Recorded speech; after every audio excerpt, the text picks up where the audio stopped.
الحمد لله رب العالمين والعاقبة للمتقين والصلاة والسلام على أشرف الأنبياء والمرسلين وعلى آله الطيبين الطاهرين وأصحابه الهادين المهديين أما بعد فقد قال الله تبارك وتعالى في الكلام المجيد والفرقان الحميد فأعوذ بالله من الشيطان الرجيم بسم الله الرحمن الرحيم إن الله وملائكته يصلون على النبي يا أيها الذين آمنوا صلوا عليه وسلموا تسليما اللهم صل على سيدنا محمد وعلى آل سيدنا محمد وبارك وسلم صلوا عليه صلاة وسلام عليك يا حبيبي يا رسول الله صلی اللہ تعالیٰ علیہ وسلم۔ معزز سامعین اکرام، گزشتہ اتوار رزق حلال کی برکتوں کا ذکر کیا گیا تھا۔ رزق حلال کی برکتوں کا ذکر اللہ نے قرآن پاک میں کئی مقامات پر ارشاد فرمایا۔ حضور علیہ الصلوۃ والسلام نے بھی اپنی امت کو خاص طور پر یہ تعلیم دی کہ تم جب اپنے معاملات دنیا میں کرو تو معاملات صحیح کیا کرو، اپنے لین دین دنیا میں کرو تو اپنا لین دین دنیا میں صحیح طریقے سے کیا کرو۔ آقا علیہ الصلوۃ والسلام نے کئی مقامات پر اس کی تاکید فرمائی اپنی امت کو۔ اللہ نے بھی قرآن پاک میں اس کا ذکر ارشاد فرمایا، ایک مقام پر نہیں کئی مقامات پر اللہ تعالیٰ نے اپنے بندوں کو یہ حکم دیا کہ اے بندوں تم میری عبادت بھی کرو اور مخلوق کے ساتھ اپنے معاملات کو درست کیا کرو، لوگوں کے ساتھ اپنا معاملہ اچھا رکھا کرو، اپنے تعلقات اپنا لین دین صحیح کیا کرو۔ ایک حدیث پاک میں آتا ہے کہ حضرت عبداللہ ابن عباس رضی اللہ تعالیٰ عنہ بیٹھے ہوئے تھے کہ ایک شخص ان کے پاس آیا اور اس نے کہا کہ ہم حج کے لیے آئے ہوئے ہیں، راستے میں ہمارے ایک ساتھی کا انتقال ہو گیا، ہم اپنے ساتھی کو دفن کرنے کے لیے ہم نے قبر کھودا، جب قبر کھودا تو ہم نے دیکھا کہ ایک خوفناک سانپ قبر میں بیٹھا ہوا ہے۔ جیسے یہ منظر دیکھا انہوں نے قبر کو بند کیا، پھر اس کے بعد دوسرے مقام پر گئے، دوسری زمین میں قبر کھودی تو اس زمین میں بھی وہی کالا سانپ نظر آیا۔ انہوں نے اس کو بند کیا، پھر تیسری زمین پر گئے، تیسری زمین میں قبر کھودی تو وہ سانپ وہاں پر بھی نظر آیا۔ حضرت عبداللہ بن عباس رضی اللہ تعالیٰ عنہ سے وہ لوگ یہ پوچھنے لگے کہ ہم نے 3 الگ الگ مقامات پر زمینیں کھودی، تینوں مقامات پر ہمیں ویسا ہی اژدھا نظر آیا، تو آپ ہمیں کیا تعلیم دیتے ہیں، ہم کیا کریں؟ تو حضرت ابن عباس رضی اللہ تعالیٰ عنہ فرماتے ہیں کہ تم سانپ کے ساتھ اس اپنے ساتھی کو دفن کر دو، کیونکہ یہ جو سانپ تمہیں نظر آ رہا ہے یہ اس کا کوئی گناہ ہے۔ کیا تمہیں معلوم ہے یہ کیا کرتا تھا؟ انہوں نے کہا کہ ہم نے تو اس کو ہمیشہ نیکی کرتے ہوئے دیکھا، اچھے اعمال کرتے ہوئے دیکھا، پتہ نہیں اس کا کون سا ایسا گناہ ہے جو جہاں پر بھی ہم جاتے ہیں قبر میں وہ نظر آ رہا ہے۔ حضرت عبداللہ بن عباس فرماتے ہیں یقیناً اس کا کوئی گناہ ہے جو اس کا پیچھا نہیں چھوڑ رہا، تم ساری زمین بھی اگر کھود دو اس کو دفنانے کے لیے تو ہر زمین میں یہ سانپ تمہیں نظر آئے گا، اس کا پیچھا نہیں چھوڑے گا، لہٰذا اس سانپ کے ساتھ ہی اس کو دفن کر دو۔ تو ساتھیوں نے اس کو سانپ کے ساتھ دفن کر دیا، وہ حج کے لیے چلے گئے۔ جیسے ہی انہوں نے اپنا حج مکمل کیا وہ واپس آئے اور آ کر اس شخص کی بیوی سے ملاقات کی، اس سے کہا کہ تیرا شوہر راستے میں انتقال کر گیا، جہاں بھی ہم قبر کھودیں سانپ نظر آ رہا تھا، تم نے ساری زندگی اس کو دیکھا ہے، ہمیں بتاؤ اس کا گناہ کیا تھا؟ کیا وہ کوئی ایسا عمل کرتا تھا کہ جس سے اللہ ناراض ہو جائے؟ وہ گناہ اس کا قبر میں پیچھا نہیں چھوڑا۔ تو اس کی بیوی نے کہا میرا جو شوہر تھا وہ کاروبار کرتا تھا، وہ دکاندار تھا، اس کی دکان تھی، وہ اپنی دکان میں راشن بیچا کرتا تھا، اپنی دکان میں اناج بیچتا تھا، لیکن جب آٹا بیچنے کی باری آتی تو وہ آٹے میں لکڑی کا بھوسا ملا کر اس کو بیچا کرتا تھا۔ بیچنے میں، کاروبار کرنے میں لوگوں کو دھوکہ دیتا اور آٹے میں لکڑی کا بھوسا ملا دیتا تاکہ آٹا کم ہو جائے، اس کو آٹے میں تھوڑا سا منافع مل جائے، یہی گناہ ہے جو قبر میں اس کا ساتھ نہیں چھوڑا، یہی گناہ ہے جو سانپ کی شکل میں قبر میں نظر آ رہا تھا۔ تو انسان کا جو گناہ ہے، دو چیزیں انسان کا پیچھا نہیں چھوڑتی موت کے بعد، زندگی میں بھی اور موت کے بعد بھی دو چیزیں ایسی ہیں اگر وہ بندہ کر لے تو وہ فائدہ بھی دیتی ہیں، نقصان بھی پہنچاتی ہیں۔ وہ دنیا میں بھی فائدہ نقصان پہنچاتی ہے، قبر میں آخرت میں بھی فائدہ نقصان پہنچاتی ہے۔ وہ دو چیزیں کیا ہے؟ وہ بندے کی نیکی اور اس کا گناہ ہے۔ اگر اس نے نیکی کر لی تو نیکی اس کو دنیا میں بھی اس کی برکتیں پہنچاتی ہے، قبر میں بھی اس کی برکتیں اس کو نصیب ہوتی ہے۔ اگر وہ گناہ کرتا ہے تو گناہ کی وجہ سے دنیا میں بھی اللہ اس کو پریشان حال رکھتا ہے، قبر میں بھی اللہ تعالیٰ اس کو عذاب عطا فرماتا ہے۔ ایک روایت میں بیان کیا گیا، حضور علیہ الصلوۃ والسلام فرماتے ہیں کہ میری امت میں جو کاروبار کرنے والے ہیں وہ بہت بڑے گناہ گار ہیں۔ صحابہ کرام نے عرض کیا کہ حضور، کیا کاروبار کرنا اسلام میں حرام ہے؟ کیا کاروبار کرنا جائز نہیں؟ حضور علیہ الصلوۃ والسلام نے فرمایا کہ یقیناً کاروبار کرنا بالکل جائز ہے اور اس میں برکت بھی اللہ نے رکھی ہے۔ تو صحابہ نے کہا کہ حضور آپ فرما رہے ہیں کہ اس امت کے کاروبار کرنے والے، تجارت کرنے والے گناہ گار ہیں، تو وہ گناہ گار کیسے ہوئے جب کہ آپ کی سنت ہے، کاروبار میں برکت ہے؟ آپ نے خود فرمایا، حضور نے فرمایا یقیناً کاروبار میں برکت بھی ہے، کاروبار میری سنت بھی ہے، لیکن جو کاروبار میں جھوٹ بولتے ہیں وہ سب سے بڑے گناہ گار ہیں۔ جو کاروبار میں جھوٹی قسمیں کھاتے ہیں وہ گناہ گار ہے، وہ نافرمان ہے۔ فرمایا یہ بڑی برکت والی چیز ہے کاروبار، لیکن جب اس میں جھوٹی قسمیں کھانے لگ جائے، اپنے کاروبار کو، اپنی چیزوں کو بیچنے کے لیے جب جھوٹی باتیں کرنے لگ جائے تو وہ جو برکت ہے، برکت ختم ہو جاتی ہے اور پھر بندہ اسی کاروبار سے گناہ گار بن جاتا ہے۔ آقا علیہ الصلوۃ والسلام نے فرمایا کہ تمام کمائیوں میں سب سے زیادہ پاکیزہ کمائی اس بندے کی ہے جو بندہ اپنے مال کو بیچتے وقت جھوٹ نہیں بولتا، جس کی تجارت میں اور جس کے کام میں جھوٹ نہیں ہوتا، اور بغیر جھوٹ بولے کہ جو بندہ کمائے اس کی کمائی سب سے زیادہ پاکیزہ ہے، وہ پاکیزہ کمائی ہے۔ اور پھر اس کے بعد حضور علیہ الصلوۃ والسلام نے فرمایا جس کاروبار کرنے کے والے کے پاس، جس دکاندار کے پاس تم امانت رکھو، وہ امانت میں خیانت نہ کرے، اس کی کمائی پاکیزہ ہے۔ جب وہ تولے تو ناپ تول میں کمی نہ کرے، ایسے دکاندار کی کمائی پاکیزہ ہے۔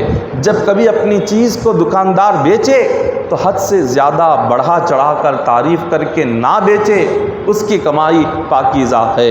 جب وہ کسی کو قرض دے تو قرض دینے کے بعد لینے میں سختی نہ کرے، ایسے دکاندار کی کمائی پاکیزہ ہے۔ اور جب وہ کسی سے مانگے اپنا قرض تو مانگتے وقت میں اس کو تھوڑی سی مہلت دے، آسانی سے، نرمی سے اپنا قرض مانگے، ایسے دکاندار کی کمائی سب سے زیادہ پاکیزہ ہے۔ تو آقا علیہ الصلوۃ والسلام نے بڑے پیارے انداز میں اپنی امت کو سمجھایا ہے کہ ہمیں کس طرح سے اپنی روزی کمانی ہے، اپنی روزی کا طریقہ ہمیں کیسا اپنانا ہے۔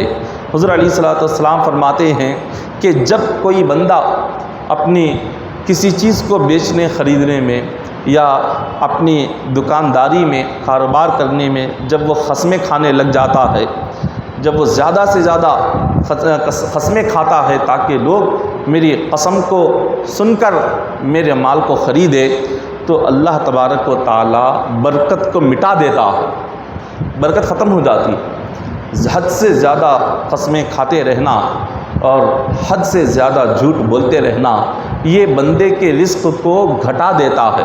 الکذب ینقص الرزق، حضور نے فرمایا جھوٹ رزق کی برکت گھٹا دیتا ہے، برکت نہیں رہتی، رحمت نہیں رہتی۔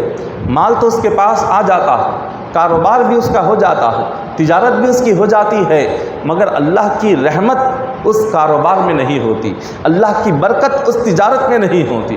اسی لیے فرمایا آقا علیہ الصلوۃ والسلام نے، قیامت کا دن جب ہوگا، اللہ تبارک و تعالیٰ قیامت کے دن سارے بندوں پر نظر فرمائیں گے، خدا کی نظر کرم ہوگی، اللہ تعالیٰ اپنے مومنین بندوں سے بات بھی کریں گے، مگر 3 قسم کے ایسے بندے ہیں جن سے اللہ تبارک و تعالیٰ قیامت کے دن نہ نظر کرم فرمائیں گے، نہ اللہ ان سے بات کریں گے۔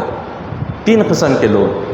صحابہ نے عرض کیا، حضرت ابو ذر صحابی رسول ہے، یہ صحابی رسول فرماتے ہیں کہ یا رسول اللہ صلی اللہ علیہ وسلم وہ کون لوگ ہیں؟ حضرت ابو ذر غفاری نے پوچھا، وہ کون بندہ ہے قیامت کے دن اللہ نہ نظر کرم فرمائے گا، نہ اس سے بات کرے گا، نہ اس کو گناہوں سے پاک کرے گا، نہ اللہ تعالیٰ اس کو اپنی رحمت عطا کرے گا؟ حضور نے فرمایا، سب سے پہلے وہ بندہ جو دنیا میں فخر اور غرور کرتا ہے، جو بندہ تکبر کے ساتھ، فخر کے ساتھ اپنا لباس گھسیٹتے ہوئے چلتا ہے، دنیا میں لباس تو پہنے مگر اپنا لباس پہن کر وہ غرور کرے، فخر کرے، اس کے اندر اگر تکبر آ گیا، اللہ ایسے فخر کرنے والے کو قیامت کے دن نہ اللہ نظر کرم فرمائیں گے، نہ بات کریں گے، نہ اس کے گناہ کو معاف کریں گے۔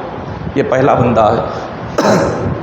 اور دوسرا بندہ حضور نے فرمایا، ایسا بندہ جو احسان کر کے احسان جتلاتا ہے، کسی پر احسان اس نے کر دیا، احسان کرنے کے بعد جب وہ احسان جتلاتا ہے، اللہ کو یہ بہت ناپسند ہے۔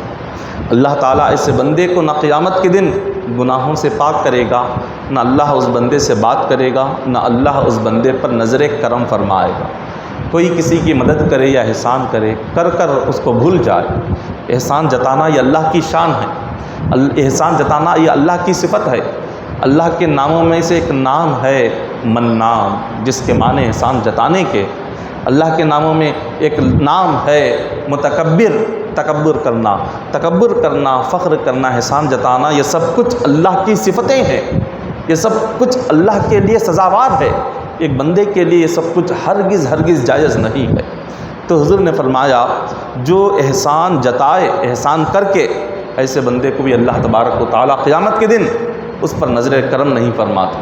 تیسرا ایسا بندہ جو صرف اپنے فائدے کے لیے قسمیں کھاتا ہو، اپنے فائدے کے لیے قسمیں کھانا، جھوٹی قسمیں کھانا اللہ کو اتنا ناپسند ہے، قیامت کے دن اللہ ایسے بندے پر نہ نظر کرم فرمائے گا، نہ اس کے گناہ کو معاف کرے گا، نہ اللہ تعالیٰ اس سے بات کرے گا۔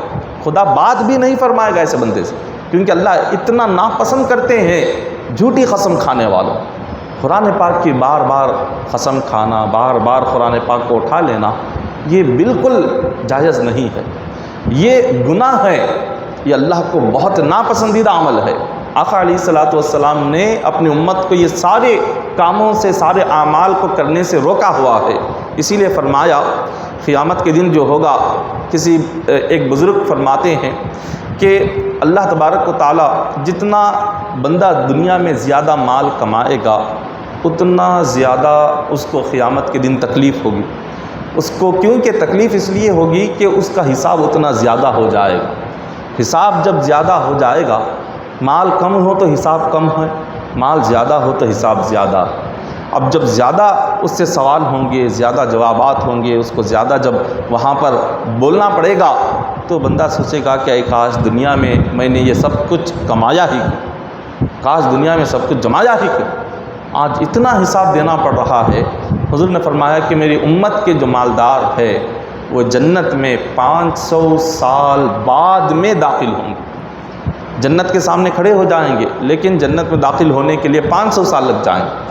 پھر حضور نے فرمایا، میری امت کے جو فقیر ہیں، تندرست ہیں، بھوکے، مسکین اور غریب ہیں، وہ مالداروں سے 500 سال پہلے جنت میں داخل ہوں گے۔ صحابہ نے عرض کیا کہ حضور ایسا کیوں؟ تو حضور نے فرمایا کہ جو میری امت کے فقیر ہیں، جو مسکین اور محتاج لوگ ہیں، ان کے پاس تو کچھ ہوتا نہیں حساب دینے کے لیے۔ جب حساب دینے کے لیے کچھ نہیں ہے، وہ بڑی آسانی کے ساتھ ہنستے ہنستے جنت میں داخل ہو جائیں۔ جو امت محمدیہ کے جو مالدار ہوں گے اللہ تعالیٰ فرمائیں گے کہ اے فرشتوں ان کی ایک ایک روپے کا حساب لو، جب تک حساب پورا نہ ہو جنت میں داخل ہونے نہ دیا جائے۔ جب حساب شروع ہوگا اتنا حساب بڑھے گا، اتنا حساب بڑھے گا کہ انہیں حساب دیتے دیتے 500 سال لگ جائیں گے، اتنا زیادہ حساب ہے۔ اسی لیے فرمایا کہ ایک تاجر کو خواب میں دیکھا گیا، کاروبار کرنے والے بندے کو، دنیا میں جو لوگوں سے لین دین کیا کرتا تھا اپنی تجارت کے لیے، اس بندے کو ایک بزرگ نے خواب میں دیکھا اور پوچھا اللہ نے تیرے ساتھ کیا سلوک کیا؟ تو بہت بڑا تاجر تھا، دنیا میں بہت کاروبار کیا، بہت کمایا، بہت لوگوں سے لین دین کیا، اللہ نے تیرے ساتھ کیا معاملہ کیا؟ اس بندے نے کہا کہ جب میں اللہ کی بارگاہ میں پیش ہوا تو میرے آگے 50,000 کتابیں رکھ دی گئیں۔ اس نے اللہ سے پوچھا کہ مولا یہ کتابیں کس کی ہیں؟ 50,000 کتابیں۔ اللہ نے فرمایا کہ اے بندے تو نے دنیا میں جب سے کاروبار شروع کیا، جب سے تو نے کمائی شروع کی اور تیرا انتقال ہوا، اس کے درمیان تو نے 50,000 لوگوں سے لین دین کیا۔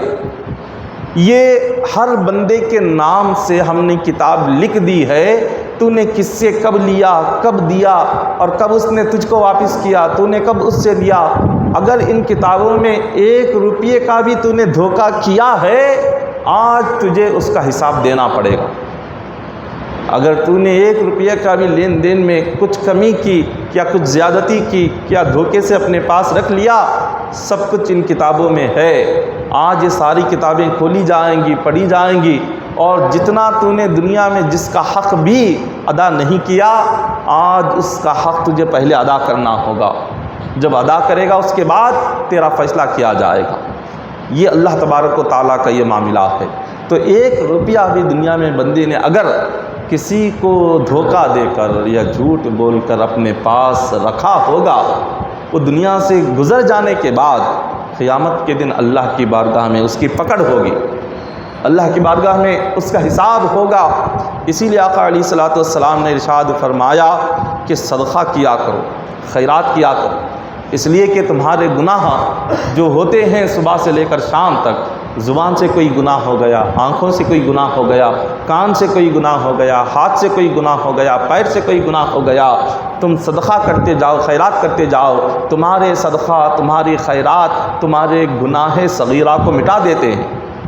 تمہارے جسم کے ہونے والی نافرمانیوں کو یہ اللہ کی بارگاہ میں مٹا دیتے ہیں۔ اللہ تمہاری خیرات کی برکت سے تمہاری مغفرت اور بخشش فرما دیتا ہے۔ امام غزالی اپنی کتاب کیمیائے سعادت میں فرماتے ہیں کہ بزرگان دین کا حال یہ تھا، کئی اللہ والے ایسے گزرے کہ بہت بڑے بزرگ ہوتے تھے، بہت بڑے اللہ کے ولی ہوتے تھے، وہ لوہے کا کام کرتے تھے، اپنی روزی کے لیے، اپنی روزگار کے لیے لوہے کا کام کرتے۔ جب لوہے پر مارنے کے لیے ہتھوڑا اٹھاتے، اذان کی آواز سن لیتے تو ہتھوڑے کو لوہے پر نہیں مارتے تھے بلکہ نیچے رکھتے اور فوراً نماز کے لیے نکل جاتے تھے۔ اسی طرح بعض بزرگ اپنے کپڑے سینے کا کام کرتے تھے، جب وہ سوئی کو کپڑے میں ڈالتے، اذان کی آواز آتی تو سوئی کو کپڑے سے باہر نہیں نکالتے، اسی حالت میں رکھتے اور سیدھے نماز کے لیے مسجد کو نکل جاتے تھے۔ یہ اللہ والوں کا طریقہ یہ رہا، بزرگان دین کا طریقہ یہ رہا۔ اور جب وہ دنیا داری کے لیے، جب وہ دنیا میں رہتے، جب محنت کرتے، حلال روزی کے لیے جب کام کرتے، لیکن اللہ کی عبادت کا وقت ہو جاتا تو سب کچھ قربان کر دیتے۔ اذان کی آواز آ جاتی، جو روزی، جو محنت کے لیے کھڑے ہوئے ہیں، جو کام کر رہے ہیں، اذان سنتے ساری چیزیں وہیں پر اسی حالت میں چھوڑتے اور سیدھے اللہ کے گھر کو آ جاتے۔ حضرت سعید بن مسیب رحمۃ اللہ تعالیٰ علیہ اپنے وقت کے بہت بڑے ولی کامل ہے، تابعین میں سے ہے۔ آپ نے صحابہ سے ملاقات کی، صحابہ کرام سے کئی حدیثیں سنی۔ سعید بن مسیب رحمۃ اللہ تعالیٰ علیہ کی سیرت میں لکھا گیا کہ انہوں نے اپنی زندگی کے 20 سال 5 وقتہ اذان مسجد کے اندر داخل ہو کر انہوں نے سنا۔ 20 سال میں ایک نماز چھوٹنا تو بہت دور کی بات ہے کہ 20 سال میں وہ مسجد کو اذان کے بعد بھی نہیں آئے، بلکہ اذان سے پہلے مسجد میں آ کر مسجد میں بیٹھ کر اذان سنا کرتے تھے۔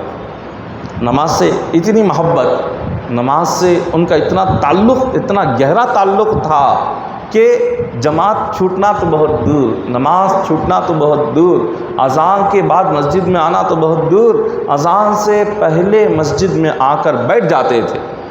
حالانکہ وہ بھی تو، انہوں نے بھی تو زندگی گزاری، ان کی بھی تو اولادیں تھیں، ان کے بھی کاروبار تھے، ان کی بھی تجارتیں تھیں، سب کچھ تھا، لیکن جب اللہ کی عبادت کا وقت آ جاتا سب کچھ قربان کرتے نماز کے لیے، اللہ کی عبادت پر سب کچھ لٹا دیتے، اللہ کو راضی کرنے کے لیے اپنے دکانداری، اپنے کاروبار، اپنی کمائی، اپنے رزق، اپنے روزی کا ذریعہ جو بھی ہوتا اللہ کی عبادت میں آڑ آنے نہیں دیتے تھے، اللہ کو راضی کرنے کے لیے ایسی محنتیں کرتے۔ ایک روایت میں آتا ہے کہ حضرت ابن عمر رضی اللہ تعالیٰ عنہ روایت کرتے ہیں کہ حضور علیہ الصلوۃ والسلام نے فرمایا، جو کوئی بندہ بازار کو جائے، جیسے وہ بازار میں داخل ہو تو حضور نے ایک دعا ارشاد فرمائی کہ چوتھا کلمہ ہے، چوتھا کلمہ لا الہ الا اللہ وحدہ لا شریک لہ لہ الملک ولہ الحمد یحیی ویمیت بیدہ الخیر وہو علی کل شیء قدیر۔ یہ چوتھا کلمہ ہے۔ حضور فرماتے ہیں جب بازار کو جاؤ تو یہ دعا پڑھ کر جاؤ، یہ دعا پڑھ لو پھر بازار میں داخل ہو۔ اب اس کی وجہ کیا ہے؟ آقا علیہ الصلوۃ والسلام فرماتے ہیں جو شخص بازار میں داخل ہوتے وقت یہ چوتھا کلمہ پڑھتا ہے، اللہ تعالیٰ اس کے نامہ اعمال میں 10 لاکھ نیکیاں لکھ دیتا ہے اور اس کے 10 لاکھ گناہوں کو مٹا دیا جاتا ہے، اور اس بندے کے 10 لاکھ درجے بلند کر دیے جاتے ہیں، اور اس کے لیے جنت میں ایک محل تعمیر کیا جاتا ہے۔ یہ چوتھا کلمہ ہے، بڑا آسان ہے، جب اس کو پڑھ لیں گے بازار میں داخل ہونے سے پہلے اتنی اللہ کی نعمتیں نصیب ہو جائے گی، مغفرت بھی ملے گی، درجات کی بلندی بھی ہوگی، بے حساب نیکیاں نامہ اعمال میں فرشتے لکھتے چلے جاتے ہیں۔ بازار جاتے وقت حضرت جنید بغدادی رحمۃ اللہ تعالیٰ علیہ، آپ بہت بڑے ولی کامل بغداد کے، آپ جب بازار جاتے ہر دن آپ بازار جاتے تھے کچھ خریدنے کے لیے، کچھ آپ کاروبار یا تجارت کے لیے، کسی بھی ضرورت کے لیے بازار میں جاتے تو آپ فرماتے کہ بازار میں جاتے وقت وہاں کے تمام کام کرتے ہوئے، وہاں کی ساری تجارتیں کاروبار کرتے ہوئے آپ ہر دن 30,000 مرتبہ تسبیح پڑھا کرتے تھے۔ آپ کا یہ وظیفہ رہتا تھا، ہر دن بازار میں تجارت کرتے ہوئے، دکان پر بیٹھ کر کاروبار کرتے ہوئے آپ 30,000 مرتبہ تسبیح پڑھتے تھے، 30,000 مرتبہ سبحان اللہ کا وظیفہ پڑھتے تھے آپ۔ حالانکہ تجارت بھی ہے، دکان بھی ہے، کاروبار بھی ہے، اتنی تمام چیزیں ہیں، مگر پھر بھی وظیفہ نہیں چھوڑ رہے، ذکر نہیں چھوڑ رہے۔ اسی طرح 300 رکعت نفل نماز بھی ادا کرتے تھے بازار میں۔ تجارت بھی ہو رہی ہے، اللہ کی عبادت نہیں چھوٹتی۔ اللہ نے انہی بندوں کا ذکر قرآن پاک میں فرمایا، رجال لا تلہیہم تجارت ولا بیع عن ذکر اللہ واقام الصلاۃ وایتاء الزکاۃ یخافون یوما تتقلب فیہ القلوب والابصار۔ اللہ نے فرمایا کہ میرے چند بندے ایسے ہیں جو دنیا میں کمائی تو کرتے ہیں، بازار میں تو جاتے ہیں، تجارتیں بھی کرتے ہیں، مگر ان کا دل ہمیشہ اللہ کی طرف لگا رہتا ہے، ان کا دل اللہ سے ہٹتا نہیں، جسم صرف دنیا کے لیے رہتا ہے، اپنے ہاتھ پیر دنیا کے لیے لگاتے ہیں، مگر دل اللہ کی طرف لگا رہتا ہے۔ حضرت جنید بغدادی رحمۃ اللہ تعالیٰ علیہ دیکھے، آج ایک بندہ مومن اپنے کاروبار اور تجارت میں کتنا مصروف ہو جاتا ہے کہ 5 وقت کی نماز میں ایک وقت بھی نماز کے لیے آنا اس کے لیے بڑا مشکل ہوتا ہے، ایک وقت بھی نماز کے لیے آنا بڑا مشکل، اپنے کاروبار کو چھوڑ کر، دکان کو چھوڑ کر، تجارت کو چھوڑ کر۔ جنید بغدادی رضی اللہ تعالیٰ عنہ بازار میں ہیں، اپنے سارے کاروبار کر رہے ہیں، تجارت کر رہے ہیں، سارے کاروبار کرتے ہوئے 300 رکعت نفل نماز ادا کر رہے ہیں، اور پھر 30,000 مرتبہ سبحان اللہ کی تسبیح ہر دن پڑھتے ہیں، ہر دن پڑھ رہے ہیں۔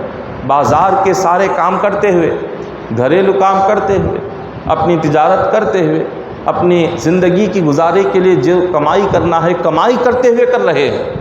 یہ اللہ والوں کا طریقہ یہ ہے، کیونکہ ان کے دلوں میں مال جمع کرنے کی خواہش نہیں ہوتی، مال کا حرص نہیں ہوتا۔ انہیں اپنی ضرورت جتنی ہے اپنی ضرورت کے مطابق کمائی کرتے ہیں، اس کے بعد جو وقت بچتا ہے اللہ کی عبادت میں لگا دیتے ہیں۔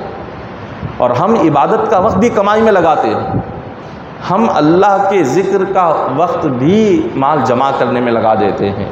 یہ مال کے حرص اور لالچ جب بندے کے دل میں پیدا ہوتی ہے، اس کو نماز سے دور کرتی ہے، اللہ سے دور کرتی ہے، اس کو ذکر سے دور کرتی ہے، قرآن سے دور کرتی ہے، مسجدوں سے دور کرتی ہے۔ ہر نیکی سے مال کا حرص اور لالچ بندے کو دور کر دیتا ہے۔ اگر یہ حرص اور لالچ کیا اولیاء اکرام میں یہ چیز نہیں ہوتی تھی، اولیاء اللہ کے دلوں میں نہ مال کے حرص نہ لالچ ہوتا تھا، وہ صرف اللہ اور اس کے رسول کے اس حکم پر وہ کاروبار یا تجارت کرتے تھے، مگر دل اور اپنی زندگی کی ساری چیزیں اللہ سے لگی ہوئی ہوتی تھی۔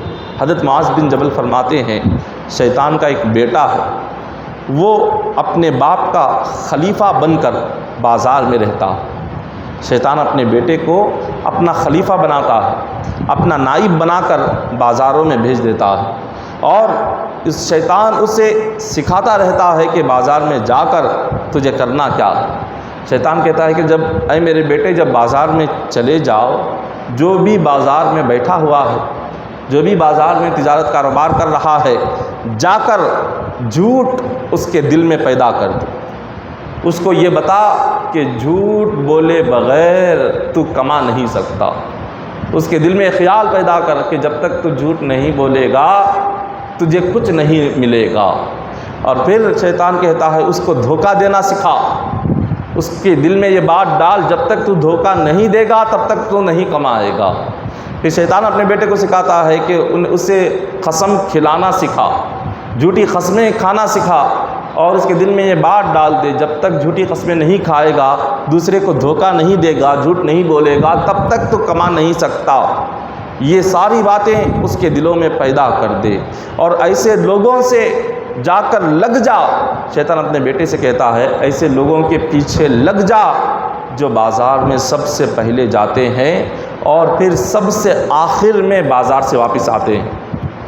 شیطان اپنے بیٹے کو ان کے پیچھے لگا دیتا ہے، ان کا دوست بنا دیتا ہے۔ جو اٹھے تو سب سے پہلے بندہ بازار جائے اور سب سے آخر میں بازار سے لوٹ کر آئے، یہ بندے کے لیے بہت بڑی بد نصیبی ہے، بہت بڑی بدقسمتی ہے، کیونکہ حضور نے فرمایا کہ روئے زمین کی ساری جگہوں میں سب سے بدترین جگہ اگر کوئی ہے تو وہ بازار کی جگہ ہے۔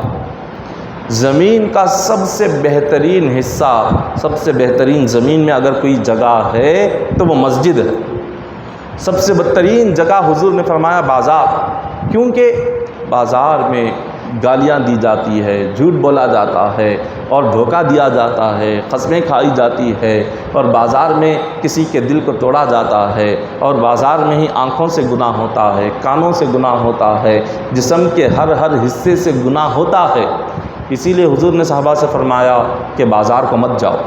صحابہ نے عرض کیا کہ حضور ہمیں تو ضرورت پڑتی ہے، کچھ کھانے کی چیزیں لانی ہوتی ہے، پینے کی چیزیں لانی ہوتی ہے، ہمیں تو کچھ اپنی تجارتیں کاروبار کرنے ہیں، اپنی زندگی گزارنا ہے۔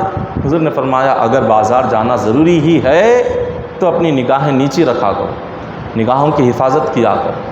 بازار اگر جا رہے ہو تو سلام کیا کرو، بازار اگر جا رہے ہو اگر وہاں کوئی مجبور دکھے تو مجبور کی مدد کیا کرو، لیکن ضرورت پوری ہو گئی، جس ضرورت کے لیے گئے ہوئے ضرورت ہو گئی تو فوراً بازار سے باہر آ جاؤ، بغیر کسی ضرورت کے ایسے ہی وقت مل گیا چلو جا کر فلاں دکان میں بیٹھ کر آتے ہیں، فلاں شخص کے پاس جا کر بیٹھ کر آتے ہیں، وہاں جا کر تھوڑا 1-2 گھنٹے بیٹھتے ہیں، یہ بہت ہی بدترین جگہ ہے۔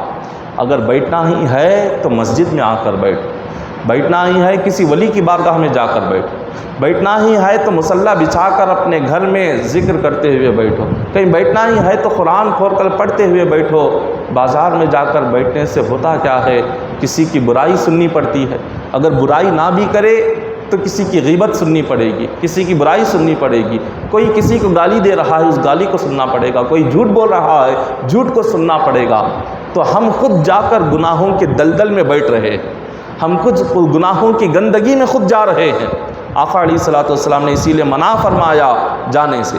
حضرت امام اعظم ابو حنیفہ رحمۃ اللہ تعالیٰ علیہ کے استاد حضرت حماد، بہت بڑے عالم دین، امام اعظم کے استاد، وہ دوپٹے بیچتے تھے۔ ان کا طریقہ یہ تھا، اگر دوپٹے بیچ کر جتنی ایک دن کی کمائی ہے، ایک دن روزی کے لیے جتنی ضرورت ہے اتنا مل جاتا تو اپنی گھٹری باندھ کر اسے اٹھا کر گھر میں آ جاتے، اور جتنا وقت صبح سے رات تک بچ جاتا اتنا وقت مسجد میں لگاتے۔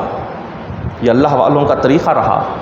وہ صبح سے شام تک بازار میں ہی لگے ہوئے نہیں رہتے تھے، وہیں پر بیٹھے ہوئے نہیں رہتے تھے۔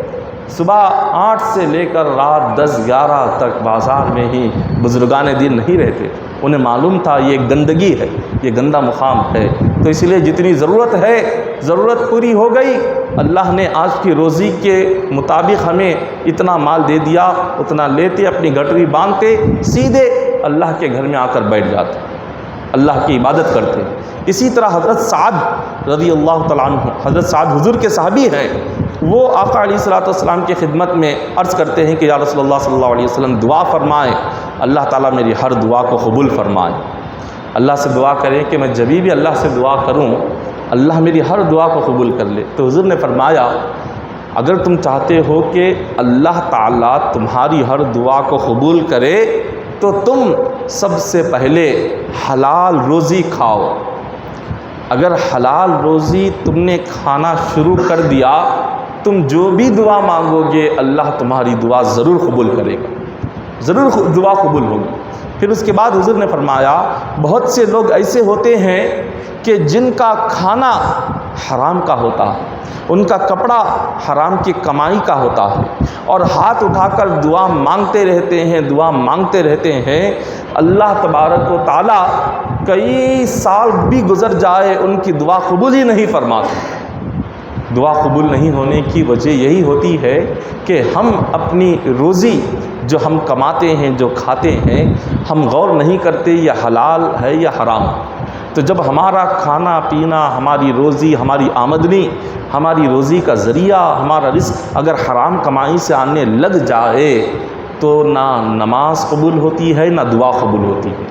آقا علیہ الصلوۃ والسلام نے فرمایا کہ بیت المقدس جو فلسطین میں بیت المقدس ہے، اللہ تعالیٰ نے ایک فرشتہ مقرر کیا ہے، ہر رات وہ اعلان کرتا ہے اے بندو سن لو، جو حرام کھائے، حرام کا مال کھائے، اللہ اس کی کوئی نہ فرض نماز قبول کرتا ہے، نہ سنت نماز قبول کرتا ہے، نہ نفل نماز قبول کرتا ہے۔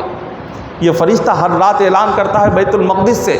اور پھر حضور نے فرمایا جو شخص 10 درہم 10 روپے سے اگر کوئی کپڑا خریدے، ان 10 روپیوں میں سے 9 روپے اس بندے کے حلال کی کمائی کے ہو اور 1 روپیہ اس کا حرام کی کمائی کا ہو اس کپڑے میں، تو جب تک وہ کپڑا اس کے جسم پر رہے گا اللہ اس کی کوئی نماز قبول نہیں کرے گا۔ حالانکہ 9 روپے حلال کے، صرف 1 روپیہ ہے جو اس بندے کا حرام کا۔ تو حضور نے فرمایا جب تک وہ 1 روپیہ جو اس کے کپڑے میں داخل ہوا ہے وہ جسم پر رہے گا اللہ نہ اس کی عبادت قبول کرے گا، نہ دعا قبول کرے گا، نہ نماز قبول کرے گا۔ اللہ کو کتنا ناپسند ہے یہ عمل، یہ کمائی کتنی ناپسند ہے۔ اسی طرح فرماتے ہیں امام غزالی نے بڑی پیاری بات ارشاد فرمائی۔ امام غزالی فرماتے ہیں اگر کوئی کپڑا بیچنے والا کوئی شخص ہے، وہ کپڑا خرید رہا ہے، کپڑا بیچنے والا، اور کپڑا خریدتے وقت وہ بڑی دکان سے جا کر کپڑا خرید رہا ہے، وہ کپڑے کو لیتے وقت ڈھیلا کر کے ناپ رہا ہے۔ جب کپڑے کو خریدنے سے پہلے ہم ناپتے ہیں تو وہ کپڑا خریدتے وقت میں ڈھیلا کر کے ناپ رہا ہے، اور جب وہ دوسرے کو بیچ رہا ہے دکان میں لا کر کپڑا تو اس کو کھینچ کر سخت کر کے کپڑا تاکہ تھوڑا سا بھی زیادہ نہ ہو جائے، اس کو کھینچ کر سخت کر کے اگر وہ بیچتا ہے تو جتنی کمائی اس کو آئے گی وہ حرام ہے، کیونکہ وہ جس سے لے رہا ہے کپڑے کو ناپتے وقت میں ڈھیلا کر کے لے رہا ہے، اور دوسرے کو بیچتے وقت میں کپڑے کو کھینچ کر سخت کر کے تاکہ 1 انچ بھی زیادہ نہ جائے، اور لے رہا ہے ڈھیلا کر کے تاکہ 1 انچ زیادہ مل جائے، تو اتنا 1 انچ بھی اگر اس کو زیادہ آ گیا تو یہ اس کی کمائی حرام کی ہو جائے۔ اسی طرح سے حضرت امام غزالی حجت الاسلام آپ اپنی کتاب کیمیاء سعادت میں لکھتے ہیں کہ اگر کوئی شخص ہے وہ گوشت بیچ رہا ہے، گوشت میں عام طور پر جو ہڈی لگ کر آتی ہے وہ عام طور پر وہ ہڈی والا گوشت جو گوشت کو لگ کر ہو وہ بیچے تو کوئی حرج نہیں۔ اگر ایسی ہڈی وہ گوشت میں ملا رہا ہے جو کھانے کے قابل نہیں ہے، عام طور پر وہ گوشت میں وہ ہڈی ڈالی نہیں جاتی بلکہ وہ پھینک دی جاتی ہے، ایسی ہڈی کو اپنے گوشت کا وزن بڑھانے کے لیے پھینکنے والی ہڈی کو گوشت کا وزن بڑھانے کے لیے گوشت میں اگر وہ ڈال کر وہ بیچتا ہے تو وہ بہت بڑا گنہگار ہے، اور پھر آگے فرمایا جو شخص اناج کا کاروبار کرتا ہو، کھانے پینے کی چیزیں بیچتا ہو، کھانے پینے کی چیزوں پر کچھ دھول اور مٹی پڑ گئی، جیسے وہ ناپ رہا ہے، تول رہا ہے، اس کے تول میں کہیں پر مٹی لگ گئی، کہیں پر اس کے ناپنے میں کہیں پر تھوڑی سی مٹی لگ گئی، اب وہ تول کر دے رہا ہے اور اس تھوڑی سی مٹی کی وجہ سے اتنا اناج اس میں کم تولا گیا تو بھی وہ بہت بڑا گنہگار ہوگا۔ اگر اتنا چند دانے جو مٹی کی وجہ سے کم تولے گئے، ان ناپ کی وجہ سے کچھ کہیں پر دھول اور مٹی جمنے کی وجہ سے کم تولے گئے، وہ بہت بڑا گنہگار ہے۔ اسی طرح فرماتے ہیں یہ تمام چیزیں بندے کو قیامت کے دن بہت تکلیف دینے والی ہے۔ یہاں دنیا میں تو بہت آسان نظر آتا ہے یہ ساری چیزیں، لیکن یہی چھوٹی چھوٹی چیزیں بندے کو موت کے بعد بہت تڑپاتی ہیں۔ یہ چھوٹے گناہ جو نظر آتے ہیں یہ دنیاوی زندگی گزرنے کے بعد بہت تکلیف دیتے ہیں بندے کو۔ آقا علیہ الصلوۃ والسلام نے اسی لیے ہر مقام پر ہمیں یہ تعلیم دی، ہمیں سکھایا، بتایا کہ ہم اپنے عبادت کو جتنی پابندی سے ادا کرتے ہیں، اپنے کھانے پینے میں، لین دین میں، ان چیزوں میں بھی اتنا ہی ہمیں خیال رکھنا چاہیے۔ عبادت 2 طرح کی، ایک ہوتی ہے اللہ کی عبادت، ایک بندے میں ہوتا ہے بندوں کا حق، حقوق اللہ، حقوق العباد۔ بندے پر 2 قسم کا حق واجب ہوتا ہے، ایک حقوق اللہ کا حق واجب ہوتا ہے، ایک بندوں کا حق واجب ہوتا ہے۔ اللہ کا حق کیا ہے؟ نماز ادا کرنا، عبادتیں کرنا، روزہ رکھنا، حج ادا کرنا، صدقہ خیرات کرنا، یہ سب کچھ اللہ کا حق ہے۔ اب یہ ایک عبادت میں آ گیا۔ بندوں کا حق کیا ہے؟ آپس میں لین دین صحیح رکھنا، معاملات صحیح رکھنا، رشتہ داری کو صحیح رکھنا، محبتیں قائم رکھنا، رشتہ نہیں توڑنا، اور اخلاق بہتر ہو، زبان اچھی ہو، بات کرنے کا سلیقہ اچھا ہو، کسی کے دل کو تکلیف نہ پہنچے اور کسی کو ظلم نہ کرے، کسی کا حق نہ چھینے۔ یہ تمام چیزیں حقوق العباد میں آتی ہیں، بندوں کے حق میں آتی ہے۔ تو بندہ اگر صرف حقوق اللہ ادا کرے، اللہ کی عبادت کرتے ہوئے یہ سمجھے کہ میں تو نمازیں پڑھتا ہوں، میں تو ساری عبادتیں کرتا ہوں، حج کرتا ہوں، اور میں تو اللہ کو راضی کرنے کے لیے تہجد پڑھتا ہوں، ساری عبادتیں میرے حق میں ہیں، اب یہ بندوں سے مجھے کیا لینا ہے؟ میں بندوں کے ساتھ چاہے جو بھی کروں، میری نماز تو ہے، میری عبادت تو ہے، میرے روزے تو ہے، اور میری صدقہ خیرات ہے، میرا حج ہے۔ یہاں لوگوں کے ساتھ معاملات صحیح نہیں، لوگوں کو دھوکہ دے رہے ہیں، لوگوں کو تکلیف دے رہے ہیں، قرض لے کر واپس نہیں کر رہے ہیں، پریشان کر رہے ہیں، لین دین میں صحیح نہیں ہے، معاملات میں صحیح نہیں ہے، جھوٹ بولتے ہیں، انہیں تکلیفیں پہنچاتے ہیں، یہ تمام چیزیں ہیں، تو اللہ تعالیٰ اس کی جتنی بھی عبادت ہو قیامت کے دن جنت میں داخل نہیں فرمائے گا۔ بندے سے کہے گا کہ بندے تو نے میرا حق تو ادا کر دیا، لیکن دنیا میں میرے بندوں کا حق تو نے ادا نہیں کیا، میرے بندوں کا حق بھی تو تجھ پر ادا کرنا واجب تھا، جیسے میرا حق ادا کرنا واجب تھا، ضروری تھا، اسی طرح میرے بندوں کا حق بھی ادا کرنا ضروری تھا۔ تو نے ایک ذمہ داری پوری کی، میرا حق ادا کر دیا، لیکن جو دوسری ذمہ داری تھی بندوں کا حق ادا کرنے کی، تو نے ان کا حق ادا نہیں کیا، دنیا میں تو ادا نہیں کیا، آج میں ان کا حق انہیں دلاؤں گا۔ اللہ کیا کرے گا؟ یہ بندہ جو نیکیاں جمع کر کے جو لایا، وہ ساری نیکیاں، ساری عبادتیں ان لوگوں میں اللہ تقسیم فرما دیتے ہیں کہ جن لوگوں کا حق اس نے دنیا میں ادا نہیں کیا تھا۔ دنیا میں جن کا حق ادا نہیں کیا، اللہ ساری عبادتیں ان میں تقسیم کر دیں گے۔ ساری نیکیاں ان میں تقسیم کر دیں گے۔ حضور نے فرمایا صحابہ سے کیا تمہیں معلوم ہے میری امت کا سب سے بڑا غریب کون ہے؟ صحابہ نے عرض کیا کہ حضور جس کے پاس مال نہ ہو، جس کے پاس دولت نہ ہو، وہ سب سے بڑا غریب۔ حضور نے فرمایا وہ تو دنیا بھی ہے، لیکن میری امت کا حضور فرماتے ہیں سب سے بڑا غریب تو وہ ہے قیامت کے دن پہاڑ، نمازوں کا پہاڑ لے کر آئے گا، قیامت کے دن نیکیوں کا پہاڑ لے کر آئے گا، پہاڑ کے برابر نیکیاں ہوگی۔ جب وہ دیکھے گا خوش ہوگا، اللہ فرمائیں گے فرشتوں اس کے نام اعمال میں دیکھو اس نے کیا دنیا میں بندوں کا حق بھی ادا کیا؟ فرشتے اس کی کتابیں کھولیں گے، کہیں گے کہ مولا دنیا میں بندوں کا حق ادا نہیں کیا، کئی سارے بندوں کا حق دینا باقی ہے، کئی سارے لوگوں سے جو لیا واپس نہیں کیا، ان کا حق یہاں باقی ہے۔ تو اللہ فرمائیں گے ایک ایک کو بلاتے جاؤ، اس کی نمازیں ان لوگوں میں بانٹتے جاؤ، جتنا اس کو دینا ہے اتنی نیکیاں اتنی نمازیں نکالو اور ان لوگوں کو بلاؤ اور اتنی نمازیں ان لوگوں کو دیتے چلے جاؤ۔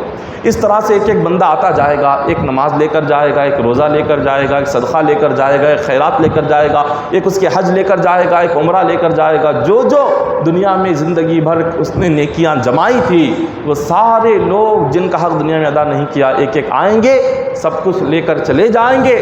آخر میں وہ بندہ اس کے نامہ اعمال میں جب کھولے گا تو ایک نیکی بھی باقی نہیں رہے گی۔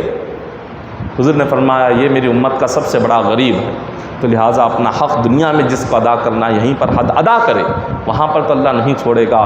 جس کا حق جو دینا ہو دنیا میں ہی دے کر یہاں سے رخصت ہو جائیں، ورنہ وہاں پر ایک ایک نیکی کے لیے جب ترسیں گے، ایک ایک نیکی کے لیے انسان مجبور ہوگا، ایسے وقت میں جب ساری نیکیاں اللہ لوگوں میں بانٹے گا تو پھر وہاں کیا حال ہوگا، کیسے نجات ملے گی، کیسے مغفرت ہوگی۔ دعا ہے کہ اللہ تبارک و تعالیٰ ہم تمام کو دنیا میں اپنے معاملات صحیح رکھنے کی توفیق عطا فرمائے۔ اللہ تبارک و تعالیٰ ہم تمام کو اس دنیا میں اپنی عبادتیں، اپنی کمائیاں، اپنی روزیاں حلال رکھنے کی توفیق عطا فرمائے۔ مولا آخرت کی فکر کرنے کی توفیق عطا فرمائے، آخرت کی تیاری کرنے کی توفیق عطا فرمائے۔ الہ العالمین مالک مولا باری تعالیٰ ہم تمام کو مولا حضور علیہ الصلوۃ والسلام کی شفاعت قیامت کے دن نصیب فرما، اہل بیت اطہار کی شفاعت نصیب فرما۔ مولا ہم تمام کو انبیاء و اولیاء کی شفاعت نصیب فرما۔ اے الہ العالمین اے مالک مولا باری تعالیٰ حضور علیہ الصلوۃ والسلام کے صدقے سے ہماری جائز دعاؤں کو قبول فرما۔ مولا ہم تمام کو رزق حلال عطا فرما، حرام روزی سے ہم تمام کو محفوظ فرما، ہماری رزق میں خیر و برکت عطا فرما، ہماری روزی میں کشادگی عطا فرما۔ الہ العالمین اے مالک مولا فلسطین کے مسلمانوں کی مدد فرما، غزہ کے مسلمانوں کی مدد فرما۔ الہ العالمین رحم فرما، مولا فلسطین پر رحم فرما، غزہ کے لوگوں پر رحم فرما، کرم فرما، مولا ان کی غیبی مدد فرما۔ الہ العالمین ان مجبوروں کا سوائے تیرے اور کوئی پرسان حال نہیں ہے مولا، لہٰذا غزہ کے مسلمانوں پر اپنا خصوصی کرم فرما مولا، اپنی خصوصی مدد بھیج مولا۔ الہ العالمین روئے زمین کے ہر جان و ہر مومن کے جان و مال کی حفاظت فرما، ہر مومن کی عزت و آبرو کی حفاظت فرما، ہر مومن کے اہل و عیال کی حفاظت فرما۔ الہ العالمین مالک مولا ہم تمام کے والدین کی مغفرت و بخشش فرما، ہمارے والدین کو قبر میں جنت عطا فرما، قیامت کے دن بغیر حساب کے مولا ہمارے والدین کو جنت کا داخلہ نصیب فرما۔ الہ العالمین مالک مولا باری تعالیٰ ہمیں 5 وقتہ نماز پابندی کے ساتھ پڑھنے کی توفیق عطا فرما، ہر دن قرآن پڑھنے کی توفیق عطا فرما۔ مولا ہمیں اپنی ساری زندگی آقا علیہ الصلوۃ والسلام کی سنتوں پر عمل کرنے کی توفیق عطا فرما۔ مولا ہمیں اپنی ساری زندگی قرآن پاک کی خدمت کرنے کی توفیق عطا فرما، قرآن پاک پر عمل کرنے کی توفیق عطا فرما۔ الہ العالمین ہم تمام کی جائز دعاؤں کو آقا علیہ الصلوۃ والسلام کے وسیلے سے قبول فرما۔ ان اللہ ملائکتہ یصلون علی النبی یا ایھا الذین آمنوا صلوا علیہ وسلموا تسلیما، اللهم صل علی سیدنا محمد وعلی آل سیدنا محمد وبارک وسلم صلوا علیہ صلاۃ وسلام علیک یا حبیبی یا رسول اللہ صلی اللہ تعالی علیہ وسلم۔ حسبنا اللہ حسبنا اللہ حسبنا اللہ نعم الوکیل، نعم المولى ونعم النصير، سبحان ربك رب العزة عما يصفون وسلام على المرسلين والحمد لله رب العالمين۔